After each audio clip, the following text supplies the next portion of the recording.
Sana magandang araw para matuto. Welcome back sa YouTube channel natin or sa Facebook kung alin man dyan napapanood mo to. Balik tayo sa katapikan. Yan. Punta tayo ngayon sa Casa Senyor. At ngayon wala pang trabaho doon kasi ang balik ng trabaho sa Asais. Pero merong lang kami, meeting ng owner at ng aking foreman. At yun, medyo na-traffic tayo dito sa ginagawang MRT na ito, MRT 7. Okay lang. So, steady lang ang traffic. Pakita ko lang sa inyo ang isang araw sa aking buhay. Excuse. Yung araw na ito. Puntahan natin yung Casa Senyor.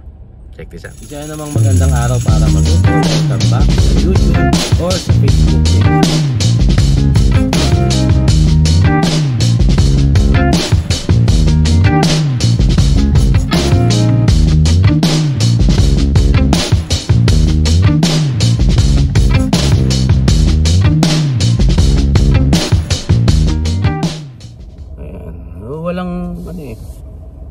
Walang holder yung aking cellphone. Pero okay, no? Parang wow. Nasa loob ng manibela. Manibela yung frame natin. Steady lang naman yung driving, no? Hindi naman ako tumatakbo ng 10 kilometers per hour. Wala pang antres so, yung Casa Senyor, ano na yun? Alam nyo ba, ano na namin ginagawa yun magdadalawang taon na. Kasi ang laki nung bahay na yan. Ang laki nung bahay.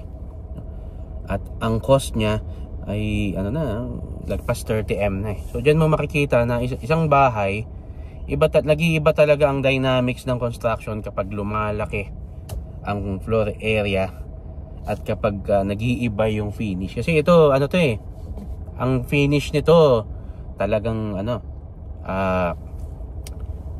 paano ba sabihin to? Hindi siya yung hindi siya yung sobrang luxurious. Pero ang framing niya talagang mamahalin kasi steel frame ang ginamit namin dito. SRC panel, yung kanyang walls. Tapos pinasok talaga namin lahat ito sa standard engineering and finishing. Kaya medyo talagang mataas. Tapos kasama na dyan yung mga cabinets. Ang ginamit pa namin cabinets, UPVC. Ang mahal-mahal nun, no? Yung UPVC na 18mm, ang isang piraso nun, mga 3,600 mahigit versus sa plywood na mga nasa 2,000, around 2,000 lang versus marine plywood. So talagang premium. Ngayon, nasa finishing na kami. Ang target nga namin itong January, makalipat na si owner.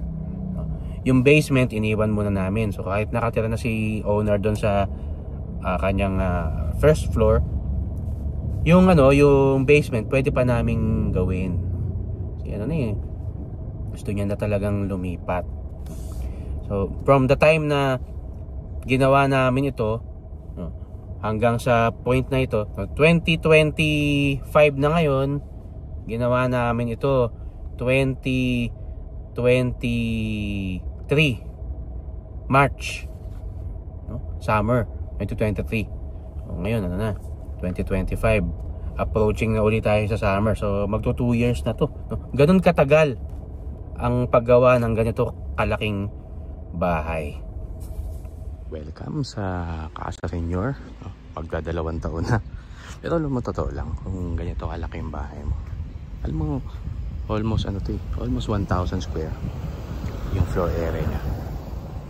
Tagal talaga gawin. Imagine almost 1,000 square meters. Ilang bahay na yun? Ang isang bahay nga ng isang family pag 200 square meters, laki na nun ito almost 1,000 ng floor area. Malaki talaga kasi meron siyang basement Siyempre binilang natin yung kasi trabaho din yun, diba? So ito, plano namin dyan, white, all white, no? Kasi pag ganito kalaki, gusto mo talaga, may Halos kung pwede nga lang maintenance free. Kaya lang hindi naman pwede kasi na maintenance free ang isang gamit, no? Lalo na kung bahay, madaming parts. Pero kung lahat yan white lang, isang pintura lang yung bibilin mo kapag ka magre-retouch ka, diba? Siyempre, mamaya pagpasok natin, alam niyo na yun, no? Iba naman yung mga kulay ng mga rooms, pero at least yung general color niya is white. Merong shade ng white na available sa 3 brands. Yun ang pinili namin, yung Tulle White. Tulle White ba yun o Tulle White? Basta spelling niya Tulle. So yun ang ginamit namin dyan. Meron si Davies, meron si Rain or Shine, meron din si Boysen nun, papatimpla mo. So madali siyang i-retouch. Pasok tayo. Ito yung harap.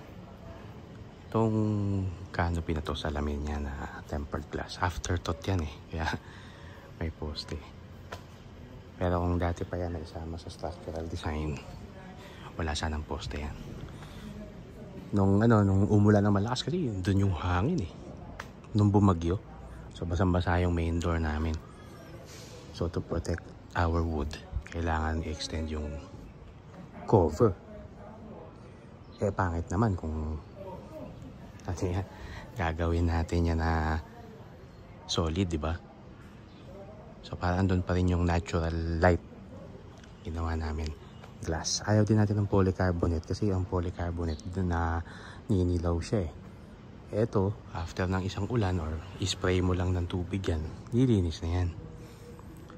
Kaya lang gagawin namin white lahat to. White lahat.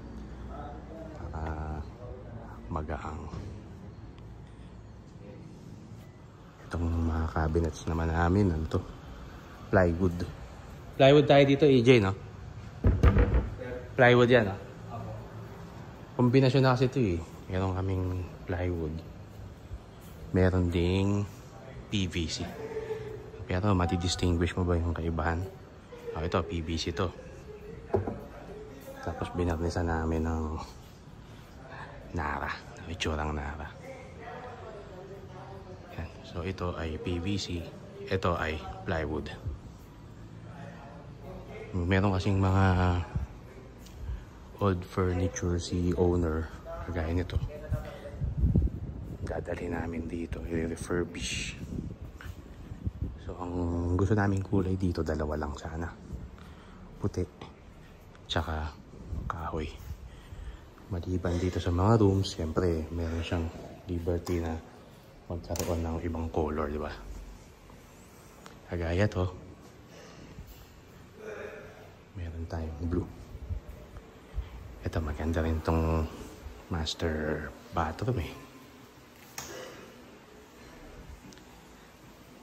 Mirror na lang kabit dyan.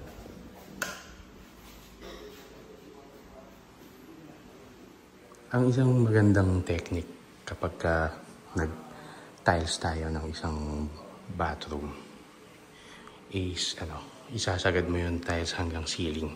Tapos hanggat maaari monochromatic siya. Kung pwede nga lang pati itong floor gray. Kaya lang special kasi itong tiles na to eh. Kasi nga senior citizen si owner. Kaya gusto niya itong may mga buttons na tiles. Pero normally, ang ginagawa namin monochromatic siya. Kung ano yung kulay ng tile sa wall, nun din siya sa floor. Itong mga cabinets namin dito, lahat to PVC para hindi siya mabulok. Kasi syempre magkakaroon ng moisture dito dahil ito ay banyo. So lahat yan, hindi yan aanahin dahil siya ay PVC board yan. Dito sa auxiliary kitchen, itong mga cabinets na to, PVC rin yan. So ito lahat na to PVC. Tapos ang pinakadaya namin dito sa cabinets, kasi ayaw nga namin ng anay, di ba? Gagamit kami ng mga steel rack. Finabricate din namin yan. At ginawa rin namin to sa isang walk-in closet. Pakita ko sa inyo. Ito medyo magulo pa sa room na to. Dito lahat ng mga gamit namin. No? So ito, meron kaming mga ginawa rito na mga part ng closet. Bakal. Tubular to eh. No? So ito, meron siyang pinto. Ang pinto nito yun. No? PVC rin yan. Pero, ganyan yung itsura. Pinabricate lang namin to.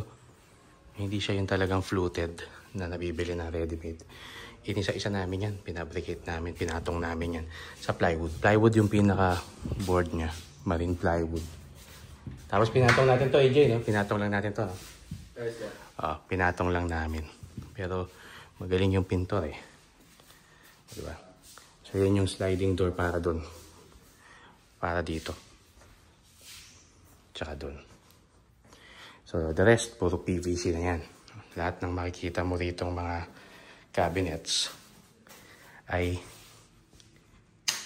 PVC.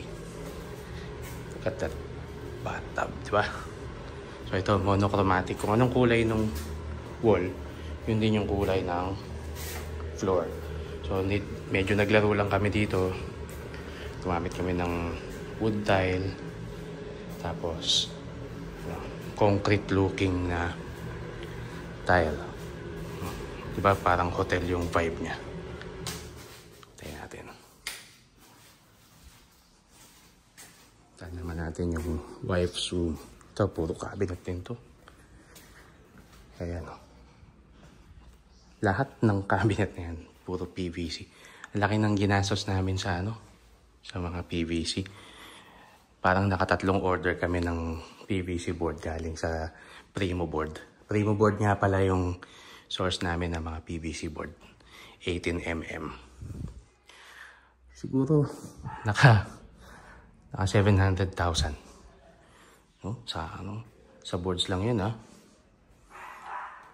Saka sa mga accessories ng cabinet. Pero hindi ka naman talaga magsisisi kasi. Diba?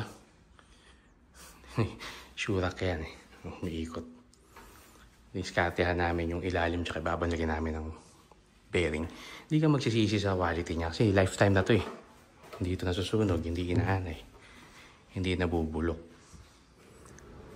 So itong pool namin tapos na. Ano na lang yung pinaka motor.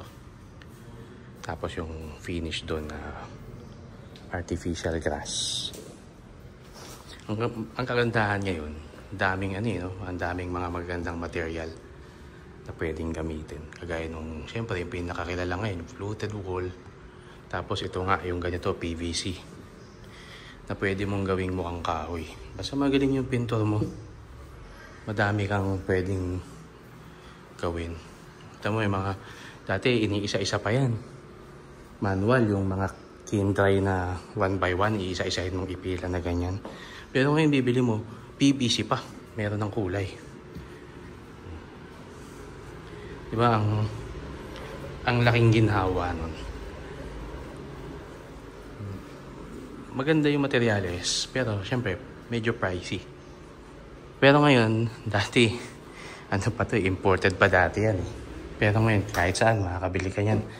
Kahit sa Shopee, meron ng ganyan. Nasa na yung pinto? Nawala na, di ba? Okay, so yun yung ilan, no? Alam ko, napanood nyo na yung iba. Palagi ko naman fini-feature itong bahay na to. Napanood nyo na yung ibang nakaraang mga videos ko tungkol dito. Pero siguro, after 3 weeks hanggang Feb, tapos na to. Papakita ko sa inyo ulit. Okay, so, thank you. Maraming salamat po. Hanggang sa susunod, kita-kita po tayo ulit. At, siyempre, ano pa nga ba? Ako po si Architect Ed. Bye!